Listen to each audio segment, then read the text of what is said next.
kahit ligtas itong si Alan Peter Cayetano, natatayo bilang isang, siya yung tawag dito, presiding officer ng impeachment court. Okay? How are you dealing with this? Kasi anytime pwede siyang palitan because of his slim majority.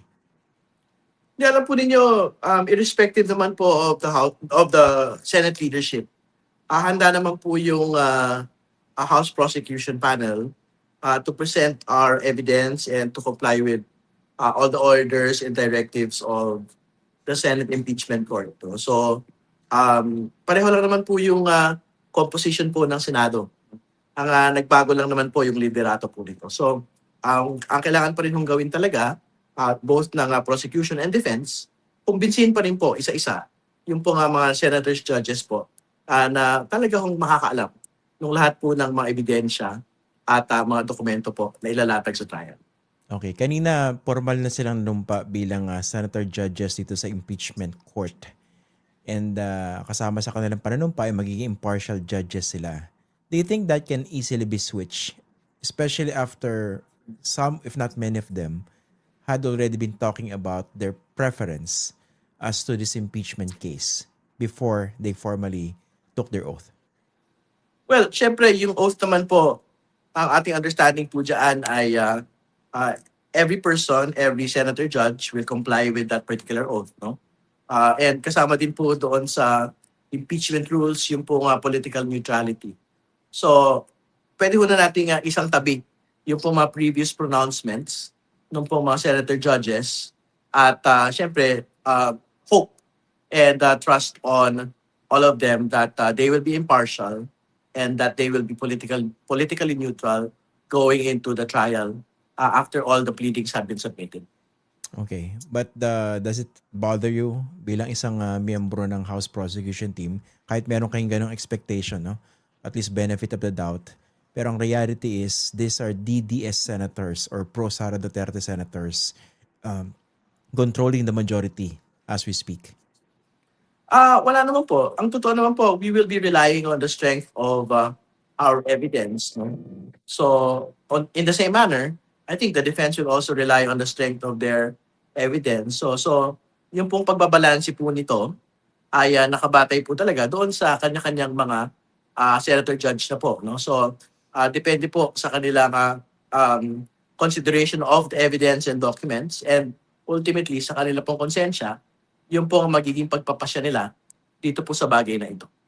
Okay, wala pang official calendar as to when the actual trial will begin. Pero base rin sa mga inilatag kanina, 'di ba, yung mga summons, when are you expecting the trial to happen?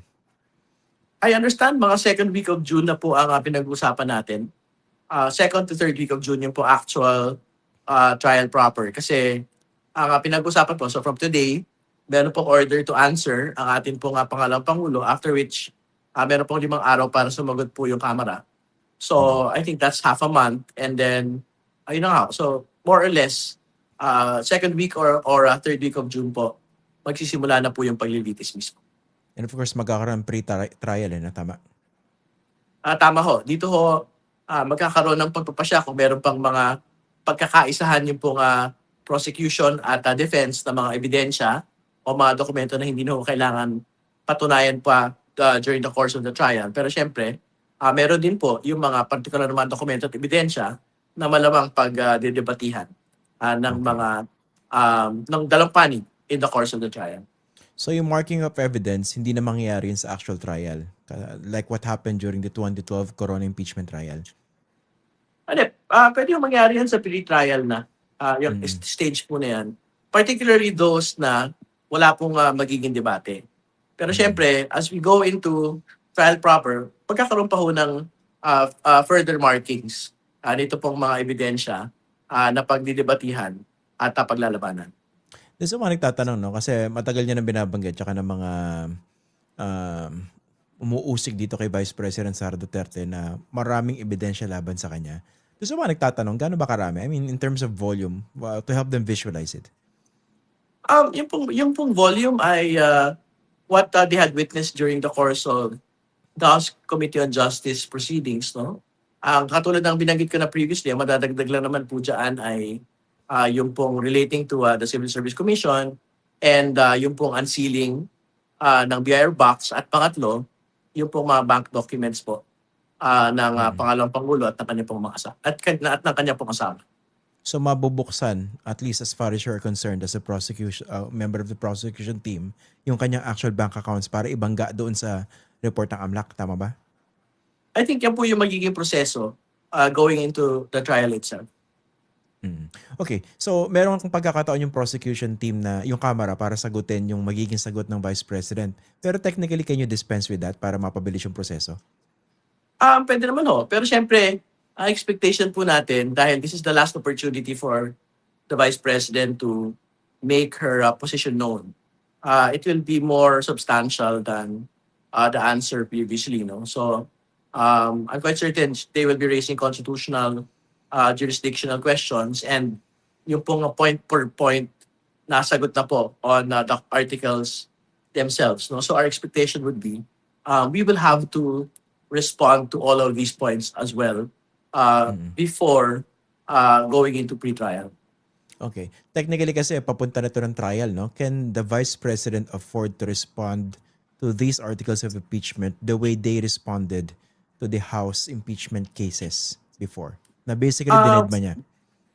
Well, we will leave it to them as to what their strategy actually will be. No? Kasi at this point, because the trial has convened, yung pong very particular discussion on the case itself, no? We would want to defer comment on it no? From the beginning of the convening of the impeachment court. Okay. Sige, pag-usapan natin yung ano. No? I'm curious about your preparation. You and the other members of the House prosecution team. Let's talk about the pressure.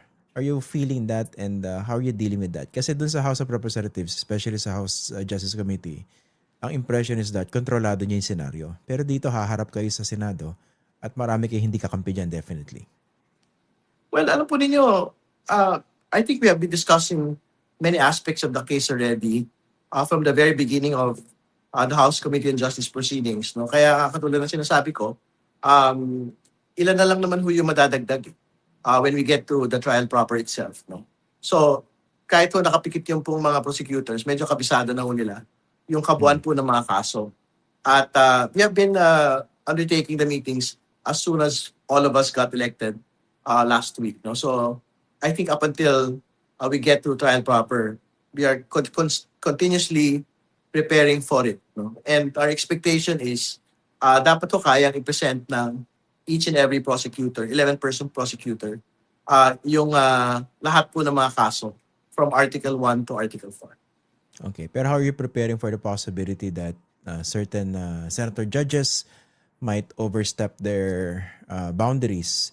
Ang binabanggit ko, yung kunwari, like what happened in 2012 during the Corona impeachment trial, na may mga senator judges na nakikipagdebate doon sa prosecutors, pinapayahay mga prosecutors, di ba? Iba nagmo-monologue. How are you preparing for that? Alam po ninyo, syempre mataas po yung paggalang natin sa mga senator judge po natin. Ano? So malayo naman ho sila na gawin po yung kailangan nilang gawin to get at the truth, no? And to ferret out each and every detail and to undertake probing questions, no? To every witness or to the parties involved. No? So, paghahandaan naman po namin ang lahat po na magiging mga tanong. With a particular respect to a co-equal branch of government as well. Kayo kasi abogado, no? So sanay kayo makapag-usap pagdating sa larangan ng batas. Pero pagharap nyo sa Senado, marami dyan, hindi naman mga abogado, pero tatayo sila bilang impeachment court senator judges. Mas mahirap ba pag ganon? Kunwari, wala kayong baseline understanding about what the law says to begin with, tapos pwede mapunta kung saan-saan yung discussion. Well, syempre, meron din naman po benepisyo yung hindi po pagiging abogado po ng ilang particular na mga senator judge. No? Kasi, syempre, yung pong pwede ho nila ma-elicit na mga questions ay mga practical at talagang makatotohanan din naman po or relevant na mga tanong na typically ho, pag mga abogado ho yung nagsasalita, whether part of the parties or part of the senator judges panel, no, ay parang it would appear technical in nature. No? So, I think yung pong mga non-lawyers po within that senator judges roster, tingin ko yan po yung mga pwede ho nilang bigyan ng pagpapahalaga ng mga tanong. Paano raw kung meron mag-motion to dismiss? Pero lagyan natin ng konteksto yung motion to dismiss. Kasi last time sa 19th Congress, may isang senator judge ang nagtangka na isulong yan. Na alam natin, hindi dapat mangyari. No? Paano kung mangyari yon? And number two, paano kung mag-motion to dismiss yung kabila? Yung defense team. Na of course, karapatan nilang gawin, hindi ba?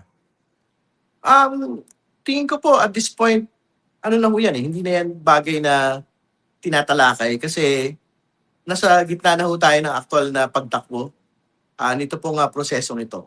And more importantly, it is the commitment of the Senate leadership and the Senate majority na hindi ho talaga haharangin ito pong pagtakbo nito pong impeachment trial na ito. Which is why we had reached this point kung saan pinapasagot na po yung pangalawang Pangulo at magbibigyan po ng pagkakataon ang prosecution panel na sumagot to do a reply and to go towards pre-trial. This has never happened in the previous impeachment proceeding and trial.